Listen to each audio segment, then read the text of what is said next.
బోయినపల్లి నుంచి అండి. బోయినపల్లి నుంచి వచ్చాము. నా పేరు నరేందర్ అండి. మేము అంతా ప్లాట్ బాధితులమండి. మేడ్చల్ మండల్లో గుండ్లపోచంపల్లి విలేజ్లో సర్వే నంబర్ 648 650లో వెంచర్ చేశారు 1989లో. సో అప్పుడు మా పేరెంట్స్ కొన్న ప్లాట్స్ అండి అవి. సో 35 ఇయర్స్ అవుతుంది మేము కొనుక్కొని. మేము అక్కడ ఏం కన్స్ట్రక్షన్ చేయలేదు కాబట్టి ఓపెన్ ప్లాట్స్ ఉండడం వల్ల మల్లారెడ్డి కాలేజీలు పక్కకే ఉండడం వల్ల మల్లారెడ్డి దాన్ని కబ్జా చేసిండు. ఈ 16 ఎకరాల ఫేక్ డాక్యుమెంట్ క్రియేట్ చేసిండు. మల్లారెడ్డి నాది అని అంటున్నాడు.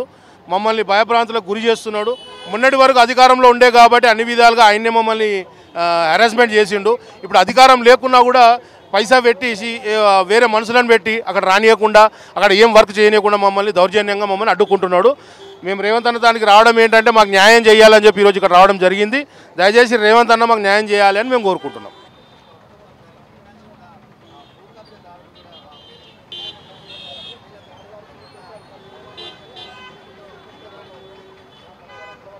అమ్మ ఎక్కడి నుంచి వచ్చారు మీరు? అంబర్పేట నుంచి వచ్చినాను సార్. మీ పేరు చెప్పి మాట్లాడండి. నా పేరు విజయలక్ష్మి సార్. మా ఆయన పేరు రాజు, నా పేరు విజయలక్ష్మి.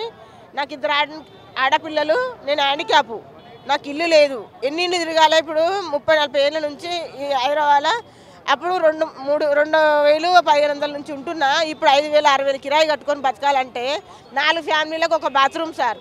అట్లా బతుకుతున్నా.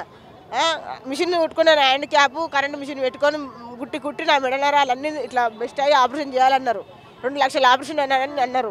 చేయించుకోవాలంటే భయం అవుతుంది. ఉన్న మెడలు ఏడబోతాయో నా బాధ. నెలకు 3,000 మందులు వేసుకోవాలి. నేను 4,000 పింఛన్ వస్తుంది సార్. నాకు ఏదో అసరా పింఛను, వికలాంగుల పింఛన్ వస్తుంది నాకు. ఇల్లు లేదు, బాధపడుతుందని ఇక్కడికి వచ్చిన నేను సార్. ఇల్లు కావాలి నాకు. ఇక్కడికి వస్తే మొన్న 15 రోజుల కింద మెసేజ్ వచ్చింది. ఆ రోజే నైట్ వచ్చింది మెసేజ్. ఫోన్ మాత్రం రాలేదు నాకు. ఆ టీఆర్ఎస్ ప్రభుత్వం మాత్రం నాకు ఇల్లు రాలేదు. హ్యాండిక్యాప్ వాళ్ళకి ఇవ్వాలి. మిద్దెలు మీడలు ఉన్న వాళ్ళకు, కార్లు బంగ్లాలు ఉన్న వాళ్ళకే ఇస్తుండు. మాకేమో మేము ఈ బాధలు పడుకుంటా మేము ఇరుగుతున్న వాళ్ళకేమో మాకు ఇల్లు ఇస్తలేడు. మా బాధలు ఎట్లా సార్? మాకు ఎట్లా తెరచాలి? అన్ని వెరిఫికేషన్ చేసి ఇవ్వాలి సార్. మాకు ఇచ్చేటోళ్ళకు, ఉన్నోళ్ళు లేనోళ్ళు చూసి, ఉన్నోళ్ళకే పింఛన్లు, ఉన్నోళ్ళకే ఇండ్లు. ఇంకొకరు ఇంట్లో ఆ కొడుకులు 2 ఉంటాయి. 2 కొడుకులకు తల్లిదండ్రులకు వేరే అట్లా ఇచ్చిర్రు. మరి మా పరిస్థితి, లేనోళ్ళకు పరిస్థితి, మా పరిస్థితి ఏంది? ఎన్ని తిరగాలి సార్ మేము? ఒక చుట్టాలు వచ్చినా ఓర్వరు, ఓ నీళ్ళు వారబోసినా ఓర్వరు. ఏ దానికి మేము వాళ్ళకి భయపడాల్సి వస్తుంది. నెత్తి దువ్వినా ఎన్నికలు పడ్డాయి ఉంటారు. పంచాయతీలు అవుతున్నాయి. అట్లా మా బాధలు. మా మనమన్లు వచ్చినా, నాకు ఇద్దరు ఒక బిడ్డ పెళ్లి చేసినా సార్. మా మనమన్లు వచ్చినా కూడా అవ చుట్టాలు వచ్చిర్రు, కాల్ చేయరమ్మా, మీ ఇంట్లో మంది వస్తారు ఇట్లా అని అంటారు. మరి ఎక్కడ పోవాలి సార్ మేము? నా సొంత ఇల్లు ఉంటే నా ఊళ్ళో నేను పడి ఉంటా. నాకు ఇల్లు కావాలని రేవంత్ రెడ్డికి చెప్పుకుంటున్నా నా బాధ. ఆయన ఏం చేస్తాడో చెప్పాలి. టీఆర్ఎస్ ప్రభుత్వం మాత్రం నాకు ఇల్లు ఇవ్వలేదు సార్. హ్యాండిక్యాప్ చూసి కూడా నాకు ఇవ్వలేదు ఆడదాన్ని. అట్లా అర్హులు. నాకు డబుల్ బెడ్రూమ్కే నేను మెటనికి వచ్చినాను సార్. అట్లా నాకు కావాలి. ఇల్లు కోసమే నాకు పింఛన్ వస్తుంది. ఇక పెంచుతా అని అంటుండు రేవంత్ రెడ్డి. 6,000 చేస్తా అంటుండు. 5,000 ఇస్తాడు, 6,000 ఇస్తాడు. ఇక ఆయన దయ. ఇక నాకు ఇల్లు మాత్రం కంపల్సరీ నాకు ఇల్లు కావాలి అని నేను కోరుకుంటున్నాను. మనవి నాకు మెసేజ్ వచ్చింది, ఫోన్ రావాలి, నాకు ఇల్లు కావాలి సార్. ఆయన రేవంత్ రెడ్డికి ధన్యవాదాలు, ఆయన నమస్కారాలు. అమ్మ మీ పేరు? నా పేరు లక్ష్మి సార్. ఎక్కడి నుంచి వచ్చారమ్మా మీరు? మేము ఊరేమో మహబూబ్నగర్ సైడ్ కానీ కూకట్పల్లిలో ఉంటాం. వాచ్మెన్కు ఉంటాం. అమ్మోళ్ళు ఉంటారు వాచ్మెన్కు.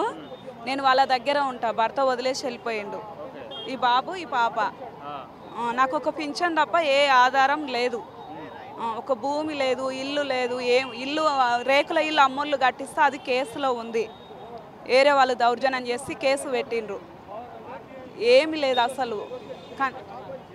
ఏమి లేదు కాబట్టి నాకు ఇల్లు లేదు, భూమి లేదు. ఇల్లు ఉన్న కేసులో ఉంది. అందుకని నాకు ఏ ఆధారం లేదు. ఒక పింఛన్ తప్ప ఏమీ లేదు. నాకు పిల్లలను చదివించుకుని ఇబ్బంది అయ్యి గవర్నమెంట్ స్కూల్లో జాయిన్ చేసిన కాబట్టి నాకు ఏదన్నా ఒకటి కంపల్సరీ ఆదుకోవాలి. ప్రభుత్వాన్ని ఏం డిమాండ్ అందరికీ తెలిసిందే. నా సమక్షం మీకు అందరికీ చెప్తున్నా. మీరే దీన్ని బట్టి ఆలోచించి ఏదైతే బాగుంటుంది అని ఆలోచించుకొని మీరే ఇవ్వాలి. ఏది అని అంటే నాకు అది అత్యాశ అవుతుంది కదా. మీరే ఆలోచించుకొని నాకు తగింది, నా పిల్లలకు ఆధారం అందట్లో కలిసేటట్లు నా పిల్లలను ఒక స్థాయికి తీసుకొచ్చే బాధ్యత మీది, ప్రభుత్వంది. అందుకని మమ్మల్ని ఒక దారికి తీర్చండి. మమ్మల్ని దారికి తెరిస్తే నా పిల్లలు నేను ఏమైనా పర్వాలేదు, నా పిల్లలను దారికి ఉంచండి. हमारा सर और इसका बोले गुलफ्सा नाम है और खातून और उत्तराखंड गुन्नी। हमें सर हम बहुत गरीब हैं और हम घर के लिए वैसे आए, हमें डबल कॉल की कॉलोनी चाहिए सर। हम बहुत झोपड़ी में रहते, बहुत परेशान हैं, बहुत गरीब हैं, हमारी मदद करना सर। और हमें देख लिया तुमने मदद कर, छोटे छोटे बच्चे हैं घूरे में रहते हैं सर, हमारी मदद करना तुम, और हम बहुत गरीब हैं।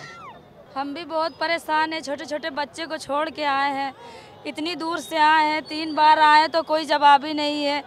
बहुत परेशान है, कुछ घर का बंदोबस्त हो जाता तो अच्छा था, नहीं तो हम लोग क्या फिरते, क्या मारे मारे फिरेंगे, हम लोग सड़क पे रहने वाले क्या करते।